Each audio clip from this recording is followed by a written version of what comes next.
Yo par, last time pumunta ako ng palengke. Nakita ko ang mura ng broccoli.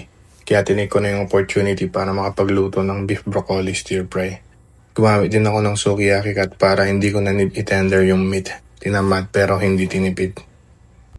I-blanch ang broccoli sa kumukulong tubig. Mag-add ng asin at konting suka.